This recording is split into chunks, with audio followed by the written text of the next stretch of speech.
우리가 읽은 이 성경은요, 사복음서의 한 권인 누가복음입니다. 그런데 이 누가복음은 어떻게 기록됐는가 이걸 살펴봤더니 이 누가복음은 지리를 기준으로 세 파트로 나누어져 있는 겁니다. 첫 번째 파트는 1장 1절부터 9장 50절까지 나누어지고요. 두 번째 파트는 9장 51절부터 19장 27절까지, 그리고 세 번째 파트가 19장 28절부터 마지막 장까지 구분이 됩니다. 여러분, 이 세 부분으로 나누어지는 게 누가복음인데, 이렇게 나누어진 기준이 뭐냐면 지리를 기준으로, 장소를 기준으로 구분이 되는 겁니다. 여러분, 모든 성경이 그렇게 나누어지는 건 아닙니다. 예를 들면 마태복음은요, 모음집의 성경입니다. 옴니버스 성격인 거예요. 그래서 예수님의 설교가 5장부터 7장, 그리고 기적이 8장부터 9장까지 기록되어져 있고, 비유의 말씀은 13장에 모아져 있습니다. 그리고 말세에 대한 말씀은 24장과 25장에 기록되어져 있는 거예요. 그러니까 이 마태복음은 모음집입니다. 그런데 누가복음은 그렇게 기록되어져 있지 않습니다. 누가복음을 가만히 보면 예수님이 기적을 일으켰다가 말씀을 전하셨다가 이렇게 행하시는데, 이 모든 것이 자리를, 장소를 기준으로 구분되는 겁니다. 첫 번째 파트는요, 특별히 예수님께서 갈릴리에서 하셨던 일들이 모여져 있고, 두 번째 파트는요, 예수님께서 유대와 사마리아 지역에서 하셨던 모습들이 기록되어져 있고, 마지막 세 번째 파트는 예수님이 예루살렘에서 행하셨던 그 행적이 기록되어져 있습니다. 여러분, 이 누가복음은 이 장소를 기준으로 세 파트, 갈릴리, 유대와 사마리아, 그리고 예루살렘으로 구분되어져 있습니다. 그러니까 오늘 우리가 읽은 누가복음 18장은 어디에 속한 겁니까? 유대와 사마리아 지역에서 행하셨던 일들입니다. 정확하게 말씀드리면 삭개오를 만났던 여리고를 들어가기 전에 하셨던 말씀입니다. 그런데 여러분, 성경을 자세히 보면 다른 곳에는 없는데 유독 이 두 번째 파트인 유대와 사마리아 지역에서 예수님께서 끊임없이 반복하여 하셨던 말씀이 있습니다. 그게 뭐냐면 예루살렘으로 가실 때 이 말씀을 끊임없이 반복하십니다. 자, 오늘 본문 31절을 볼까요? 읽어봅니다. 시작. 예수께서 12 제자를 데리시고 이르시되 보라, 우리가 예루살렘으로 올라가노니 선지자들을 통하여 기록된 모든 것이 인자에게 응하리라. 그리고 9장 51절을 보니까 이렇게 말합니다. 예수께서 승천하실 기약이 차감해 예루살렘을 향하여 올라가기로 굳게 결심하시고, 또 13장 22절에서도요, 예수께서 각 성, 각 마을로 다니사 가르치시며 예루살렘으로 여행하시더니, 17장 11절 우리 한번 읽어볼까요? 시작. 예루살렘으로 가실 때 사마리아와 갈릴리 사이로 지나가시더라. 여러분, 이게 무슨 말일까요? 예수님이 지금 어떤 설교를 하시는 거예요? 그러면 누가복음의 저자 누가는 이렇게 말합니다. 이 말씀은 예수님께서 예루살렘으로 올라가실 때 하신 말씀입니다. 예수님께서 비유를 말씀하세요. 그러면 이렇게 말하는 거예요. 이 비유는 예수님께서 예루살렘으로 올라가실 때 하신 비유입니다. 예수님께서 기적을 행하셔요. 그러면 누가가 이렇게 말합니다. 이 기적은 예수님께서 예루살렘으로 올라가실 때 행하셨던 기적입니다. 그러니까 어떤 말씀을 하실 때마다, 비유를 하실 때마다, 어떤 기적을 일으킬 때마다 누가복음의 저자는 이 모든 것을 뭐라고 말합니까? 지금 예수님께서 예루살렘으로 올라가는 도중에 하신 것이다. 이 의도를 가지고 말하는 겁니다. 여러분, 이게 굉장히 중요한 특징이에요. 그렇다면 여러분, 누가는 왜 지금 예수님이 계신 곳이 예루살렘이 아니라 유대와 사마리아 지역인데 왜 그의 시선은, 왜 그의 관심은 예루살렘에 있는 걸까요?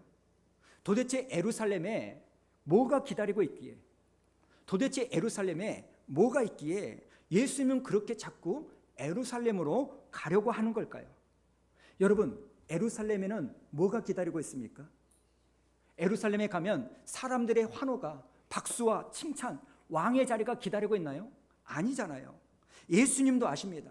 지금 유대와 사마리아를 떠나서 예루살렘으로 올라가면 거기서 기다리고 있는 것은 나를 환영하는 박수가 기다리고 있는 게 아니라 조롱이 기다리고 있다. 그동안 동고동락했던 제자들의 배신, 수치와 버려짐이 기다리고 있다는 것을 알고 계시는 겁니다. 그래서 32절에 예수님께서 이렇게 말합니다. 자, 32절과 33절 읽어볼까요? 시작. 인자가 이방인들에게 넘겨져 희롱을 당하고 능욕을 당하고 침뱉음을 당하겠으며 그들은 책짓을 하고 그를 죽일 것이나. 여러분, 지금 예수님은 알고 계신 겁니다. 지금 예루살렘에서는 나를 향한 영광과 찬양이 기다리고 있는 것이 아니라 십자가가 나를 기다리고 있다는 것을 알고 계세요. 그런데도 예수님은 그걸 알고 있음에도 불구하고 그곳에 가시겠다는 겁니다. 사랑하는 여러분, 이게 우리에게 은혜고 이게 우리에게 축복인 줄로 믿습니다. 예루살렘에 가면 무엇이 기다리고 있는지 뻔히 알고 있음에도 불구하고 우리 예수님은 여전히 저와 여러분을 구원하기 위하여 십자가를 포기하지 않고 그 예수님께서 자기의 길을 걸어가셨다는 겁니다. 여러분, 이걸 통해서 우리가 알 수 있는 게 뭘까요? 예수님은 하나님이 주신 사명을 감당하기 위하여 좌로나 우로나 치우치지 않고 십자가를 향하여 전진하신 겁니다. 이런 점에서 저와 여러분은 어떻습니까? 하나님의 사명보다는 내 자존심, 내 감정, 내 형편, 이걸 더 중요하게 여기고 있지는 않습니까? 죄성을 가진 우리는요, 조금만 기분 나쁜 일이 있으면, 조금만 어려움이 예상이 되면 어쩝니까? 나 이거 안 해. 나 때려치울 거야. 나 떠날 거야. 이런 생각을 합니다. 그런데 오늘 예수님은 그러지 않았습니다. 사랑하는 여러분, 여러분들도 세상 안에 살아갈 때 여러 가지 일에 요동하지 말고 흔들리지 않고 오늘 예수님처럼 사명의 길을 묵묵하게 걸어가는 여러분 되기를 축복합니다. 저는 이 말씀을 묵상하면서 사도 바울이 생각났습니다. 사도행전 20장을 보면 사도 바울도 아는 거예요. 내가 지금 예루살렘에 올라가면 고난이 기다리고 있다는 것을 압니다. 그런데도 불구하고 바울은 전진하는 거예요. 자, 사도행전 20장 22절부터 24절까지 읽어볼까요? 시작. 보라, 이제 나는 성령에 매여 예루살렘으로 가는데 거기서 무슨 일을 당하는지 알지 못하노라. 오직 성령이 각 성에서 내게 증언하여 결박과 환난이 나를 기다린다 하시나. 24절. 내가 달려갈 길과 주 예수께 받은 사명 곧 하나님의 은혜의 복음을 증언하는 일을 마치려 하면은 나의 생명조차 조금도 귀한 것으로 여기지 아니하노라. 아멘. 지금 바울은요, 예루살렘에 올라가면 나를 환영하는 사람이 기다리고 있는 것이 아니라 결박과 환난이 나를 기다리고 있다는 것을 알아요. 우리 같으면 피해 갈 거예요. 돌아갈 거예요. 나중에 갈 거예요. 그러나 바울은 그 길을 포기하지 않습니다. 왜 그럽니까? 24절에 나오는 것처럼 내가 달려갈 길과 주 예수께 받은 사명이 있기 때문에. 사랑하는 여러분, 오늘 우리가 말씀을 통하여 반드시 기억해야 될 것은 하나님이 여러분에게 맡겨준 그 길을 걸어갈 때 여러분은 반드시 여러 가지 환난을 만나기도 하고 불편한 사람들을 만나기도 하실 겁니다. 사람들이 여러분에게 오해하기도 하고 때로는 조롱할 수도 있을 겁니다. 그러나 그때마다 흔들리고 고민하고 낙심하고 후회하고 돌아서는 것이 아니라 우리 성도님들 예수님을 바라보시면서 하나님이 여러분에게 주신 이 사명을 붙잡는 은혜가 있기를 축복합니다. 여러분, 우리 예수님은 지금 예루살렘에 올라가면 십자가가 기다리고 있다는 것을 뻔히 알고 계심에도 불구하고 왜 예수님은 그곳을 가려고만 하는 걸까요? 여러분, 누가복음 두 번째 파트는요, 예수님의 말씀과 비유가 25번 나옵니다. 그리고 예수님의 기적은요 5번이 기록되어져 있습니다. 지금 예수님은 유대와 사마리아에서 수많은 기적을 행하셨습니다. 바다 위를 걸으시고 수많은 사람들을 먹이시고 고치셨습니다. 수많은 사람들이 깜짝 놀랄 만한 그 기적을 행하셨습니다. 그런데 여러분, 예수님이 알고 있는 게 뭔지 아십니까? 이 기적으로는 사람이 변하지 않는다는 거예요. 이 기적으로는 사람이 구원받을 수 없다는 겁니다. 여러분, 지금 예수님이요 수많은 설교를 하십니다. 주옥 같은 수많은 비유를 말씀하세요. 그러나 예수님은 아세요. 설교로는, 비유로는, 기적으로는 사람이 살 수도 없고 구원받을 수 없다는 것. 여러분, 사람이 무엇으로 변화되는지 아십니까? 그것은 십자가인 줄로 믿습니다. 여러분, 만약에 예수님께서 사람이 설교로 구원받을 수 있다면 예수님은 설교를 더 하셨을 거예요. 사람이 비유를 들음으로, 기적을 많이 봄으로 변화되고 구원받을 수 있었다면 우리 예수님은 더 많은 기적을 우리에게 분명히 행하셨을 겁니다. 그러나 예수님은 아신 거예요. 아니라는 걸. 기적으로는 사람이 결코 변화되지 않는다는 것. 누가복음 7장을 보면 나인성에 있는 과부의 아들이 죽습니다. 그걸 슬퍼하면서 장사 지내가는 것을 보시고 예수님께서 그 과부의 아들을 살려주세요. 그런데 여러분, 죽었다가 다시 살아난 그 청년이 구원받았을까요? 아니라는 거예요. 여러분, 설교와 비유로는요 변화되지 않습니다. 구원은 오직 십자가, 이 십자가로만 구원받을 수 있을 줄로 믿습니다. 그래서 십자가가 빠진 설교, 십자가가 빠진 기적, 십자가가 빠진 신앙은 절대로 사람이 바뀌어지지 않는 겁니다. 사랑하는 여러분, 사람은 오직 십자가로만 변화되고 구원받는 줄로 믿습니다. 지금 그것을 예수님이 아시는 겁니다. 그래서 수많은 설교를 하고 수많은 기적을 행하시지만 예수님은 십자가를 지시게 하여 예루살렘으로 올라가는 겁니다. 두 번째 파트가 시작되는 누가복음 9장 51절은 이렇게 시작합니다. 자, 51절 읽어볼까요? 시작. 예수께서 승천하실 기약이 차감해 예루살렘을 향하여 올라가기로 굳게 결심하시고, 지금 예수님은요 예루살렘에 올라가서 십자가를 지시기로 굳게 결심한 거예요. 왜요? 십자가 외에는 사람이 구원받을 다른 길이 없기 때문에. 저는 지난 20년 동안 설교를 했던 사람입니다. 그래서 저도 압니다. 설교로는요 사람이 바뀌지 않습니다. 기가 막힌 일이에요. 정말 눈물을 펑펑 쏟을 만한 그 설교를 합니다. 그러면 그 설교를 들은 여러분은 카타르시스가 일어난 거예요. 감정의 요동이 일어나는 거예요. 마음에 뭉클함이 일어나는 거예요. 그런데 여러분, 절대로 그걸로 사람이 바뀌지 않아요. 찬양도 마찬가지예요. 눈물을 흘리며 불러요. 그러나 절대로 사람이 바뀌지 않습니다. 변화는요 오직 십자가, 십자가만이 사람을 바꿀 수 있는 줄로 믿습니다. 이 부분을요 지난 수요일 때도 나누지 않았습니까? 고린도전서 1장 18절을 보십시오. 이런 말씀이 있죠. 우리 읽어볼까요? 시작. 십자가의 도가 멸망하는 자들에게는 미련한 것이요 구원을 받는 우리에게는 하나님의 능력이라. 여러분, 십자가는 누군가에게 미련하게 보이고 저주입니다. 왜요? 십자가는 무기력하고 실패니까. 그런데 예수님의 이 십자가에서는 어떤 일이 일어납니까? 무기력하게 죽은 그 예수님의 십자가를 보고 로마의 백부장의 눈이 뜨여지는 거예요. 마가복음 15장 39절에 보니까 이 사람은 진실로 하나님의 아들이었구나. 여러분, 지금 로마의 백부장이 뭘 본 겁니까? 예수님께서 물을 포도주로 바꾼 기적을 보고 말하는 겁니까? 아니잖아요.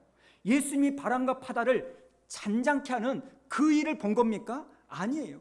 예수님께서 물고기 2마리와 떡 5개로 남자만 5,000명을 먹이는 그 기적을 보고 이 말을 한 겁니까? 아니에요. 예수님께서 허망하게 십자가에서 죽으신 것을 보고 여러분, 그의 영적인 비늘이 떨어져 나가 하나님을 온전히 보게 되는 역사가 일어난 줄로 믿습니다. 사랑하는 여러분, 십자가는요 멸망하는 자들에게 미련하게 보여요. 부끄러운 겁니다. 그러나 구원받는 하나님의 백성들에게는 이 십자가는 나의 눈을 뜨게 하는, 내 영혼을 새롭게 하는, 내 삶을 바꾸게 하는 하나님이 주시는 능력인 줄로 믿습니다. 그래서 십자가는 실패가 아니라 십자가는 나를 구원하는 능력이요 나의 눈을 뜨게 하는 하나님의 능력이 될 줄로 믿습니다. 여러분, 이 십자가는 지금도 능력이 유효합니다. 오늘 이 자리에 선 저를 바꿨고 여러분도 바꿨고 앞으로도 우리에게 구원의 능력을 주실 줄로 믿습니다. 그렇다면 여러분, 예수님이 예루살렘에 올라가서 지려고 하는 십자가는 어떤 십자가일까요? 그 당시에 예수님만 십자가를 지신 게 아닙니다. 예수님 이전에도 십자가 처형은 있었고 예수님이 죽은 다음에도 십자가 처형은 있었습니다. 심지어 예수님과 함께 강도 둘이요 십자가에 못 박혔습니다. 그렇다면 이런 질문이 생기는 겁니다.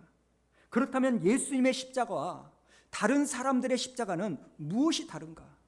오늘 이걸 좀 나누려고 하는데요. 여러분, 첫 번째로 예수님의 십자가와 다른 사람의 십자가가 다른 이유는 죄 때문에 죽는 건 똑같지만 다른 사람의 십자가는 자기의 죄 때문에 죽은 거고요. 예수님의 십자가는 우리의 죄 때문에 죽으신 겁니다. 지금 죽은 것은 똑같은데 누구의 죄 때문에 죽었나? 바로 나는 내 죄 때문에 죽은 거고 예수님은 우리의 죄 때문에 죽으신 거예요. 히브리서 4장 15절에 보면 이렇게 말씀하십니다. 우리 한번 읽어볼까요? 시작. 우리에게 있는 대제사장은 우리의 연약함을 동정하지 못하실 리가 아니요 모든 일에 우리와 똑같이 시험을 받으신 이로되 죄는 없으시니라. 여러분, 여러 번 말씀을 드리지만 어떤 사람이 예수를 믿을 수 있습니까? 내가 죄인이라는 것을 인정하는 사람만 예수를 믿을 수 있어요. 내 실상이 뭐냐? 죄인이라는 거예요. 그리고 바로 내 죄를 위하여 죄 없으신 예수님이 나를 위하여 죽으신 거, 이것을 인정하는 사람만이 교회를 다니고 예수를 믿을 수 있습니다.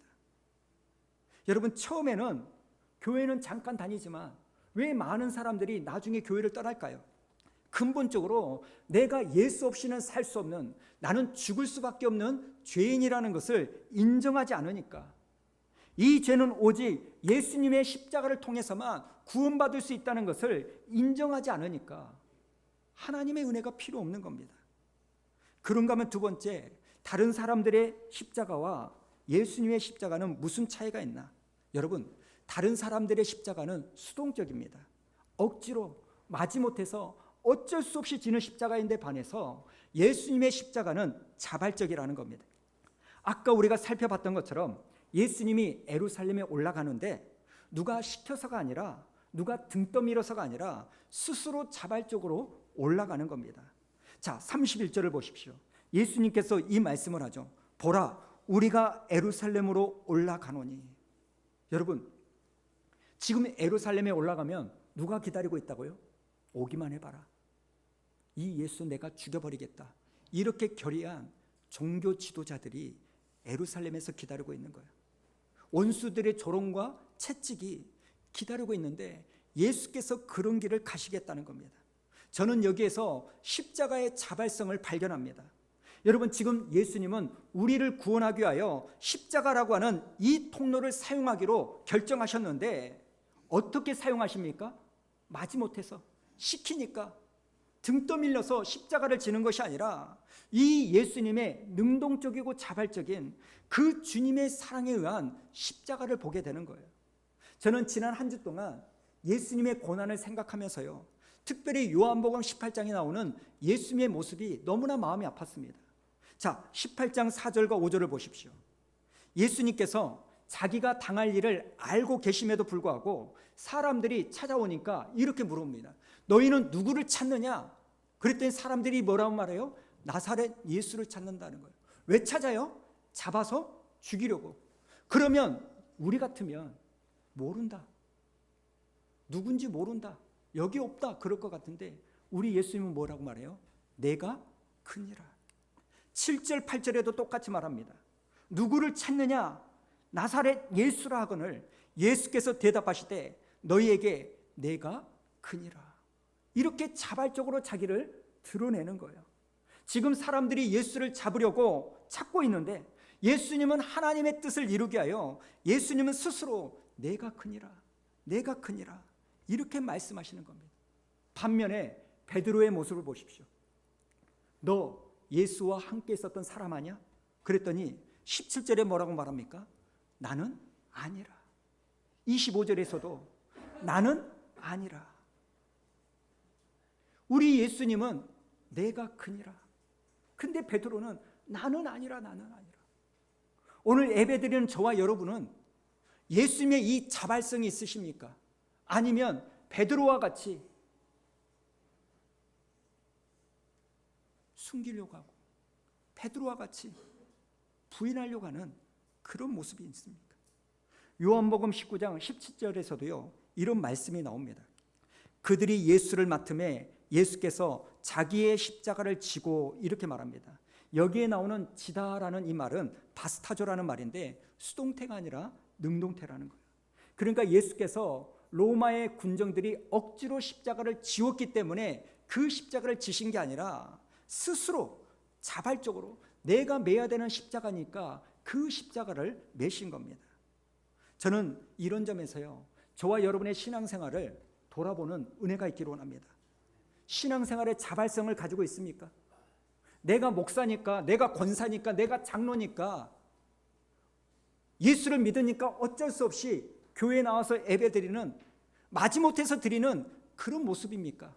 아니면 하나님의 은혜에 감사해서 자발적으로 능동적으로 신앙을 하려고 하는 모습을 가지고 계십니까? 마태복음 16장 24절에 보니까 예수님께서 이렇게 말합니다. 우리 24절 한번 읽어볼까요? 시작. 이에 예수께서 제자들에게 이르시되 누구든지 나를 따라오려거든 자기를 부인하고 자기 십자가를 지고 나를 따를 것이니라.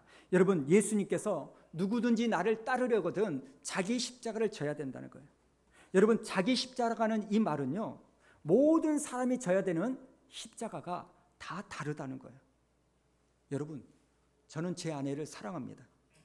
진짜 사랑합니다. 못 믿겠다는 표정인데 정말 사랑해요. 그러나 여러분, 제가 제 아내를 아무리 사랑한다 해도 제 아내의 십자가를 제가 대신 져줄 수가 없습니다. 제게는 생명과도 바꿀 수 있는 세 딸들이 있어요. 그러나 제가 그 딸들을 아무리 사랑한다고 해도 우리 아이들의 십자가를 제가 대신 져줄 수는 없어요. 예수님이 누구든지 나를 따라오려거든 자기를 부인하고 자기 십자가를 지고 나를 따라와라. 이 말은요 우리가 스스로 내 십자가를 만들어서 따라가야 된다, 이 말이 아닙니다. 우리는 자꾸 착각해요. 내가 살았던 잘못된 삶의 결과가 내 십자가라고 생각합니다. 우리는 이렇게 오해를 합니다. 하여튼 내 남편이 내 십자가야. 왜 그렇게 생각하십니까? 술 마시고 돈 못 벌어오면 그게 십자가입니까? 아닙니다. 오늘 나를 따라오려거든 자기 십자가를 지라고 할 때 이 십자가는요 내가 아니면 누구도 대신할 수 없는, 오직 나만이 감당할 수 있는, 이게 십자가라는 거예요. 이걸 다른 말로 뭐라고 말하냐? 사명이 십자가입니다. 하나님이 여러분에게 맡겨준 일, 하나님이 여러분에게 맡겨준 그 사명, 그게 십자가지. 여러분, 고난, 핍박, 환난, 어려움이 십자가가 아니에요. 그 사명을 살아내기 위하여 겪게 되는 대가 지불일 뿐입니다. 고린도전서 3장 6절에 보면 바울이 이렇게 말합니다. 나는 심었고 아볼로는 물을 주었으되 오직 하나님께서 자라게 하셨다. 지금 바울의 십자가는 심는 십자가예요. 아볼로의 십자가 사명은요 물을 주는 십자가예요. 십자가와 사명이 다 다릅니다. 그래서 바울은 계속해서 한 곳에 정착하지 않고 돌면서 개척을 하는 거고, 아볼로는 한 교회에 남아서 목회를 하는 거예요. 여러분, 각자의 십자가, 사명이 다르는 거예요. 바울의 십자가, 아볼로의 십자가가 다른 겁니다. 예수님은 끝내 십자가에서 죽으셨습니다. 왜요? 그게 예수님에게 허락된 사명이니까. 여러분, 십자가를 지는 사람을 보고 아, 저 사람 살 거야 이렇게 말하지 않습니다. 십자가를 지는 것은 죽는 겁니다. 그래서 예수님께서 십자가에서 죽으셨어요. 그런데 십자가를 지시고 죽었을 때 한 가지 일이 일어납니다.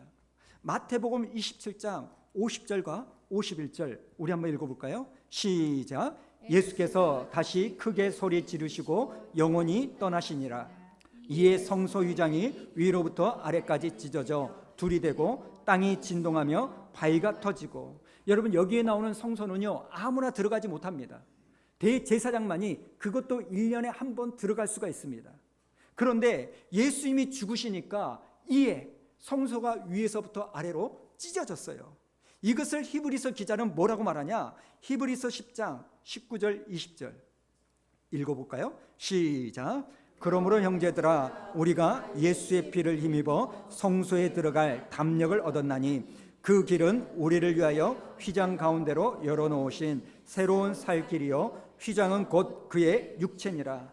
예수님이 십자가를 지시고 죽으심으로 말미암아 우리가 하나님께로 나아갈 수 있는 새로운 살 길이 열렸듯이 오늘 나에게 주어진 이 십자가를 감당할 때, 오늘 나에게 주어진 이 사명을 내가 감당할 때 나는 그것 때문에 죽을지 모르지만, 나는 그것 때문에 죽을 정도로 힘들지 모르지만 그 일로 인하여 내가 죽은 것 같지만 다시 살고, 그 일로 인하여 내 자녀와 내 가정과 이 공동체가 다시 살아나는 일이 일어날 줄로 믿습니다. 여러분, 이 교회가 벌써 10년이에요. 10년을 어떻게 유지할 수 있었을까요? 배웅수 목사가 잘해서요? 아닙니다. 여러분 각자가 여러분에게 주어진 그 사명, 십자가를 묵묵히 감당하며 그 자리를 지켜주셨기에 이 교회가 유지되고 지금까지 온 줄로 믿습니다. 사랑하는 여러분, 우리 각자에게는 십자가가 있습니다. 아무리 내가 상대방을 사랑한다고 해서 그 사람의 십자가를 대신 져줄 수 없습니다. 십자가는 각자 자기의 십자가를 자기가 져야 되는 겁니다. 그러나 그 십자가를 내가 질 때 그 십자가를 통하여 내가 죽은 것 같지만 하나님은 살려주실 것이고, 나로 인하여 그 교회가, 가정이 살아날 줄로 믿습니다. 사랑하는 성도 여러분, 오늘 이 십자가를, 주님이 지고 가시는 그 십자가를 여러분 사명으로 생각하시고 환난과 고난과 어려움으로 생각하지 말고 하나님의 맡겨주신 일로 생각하시고 그 일을 잘 감당하는 저와 여러분 되기를 축복합니다.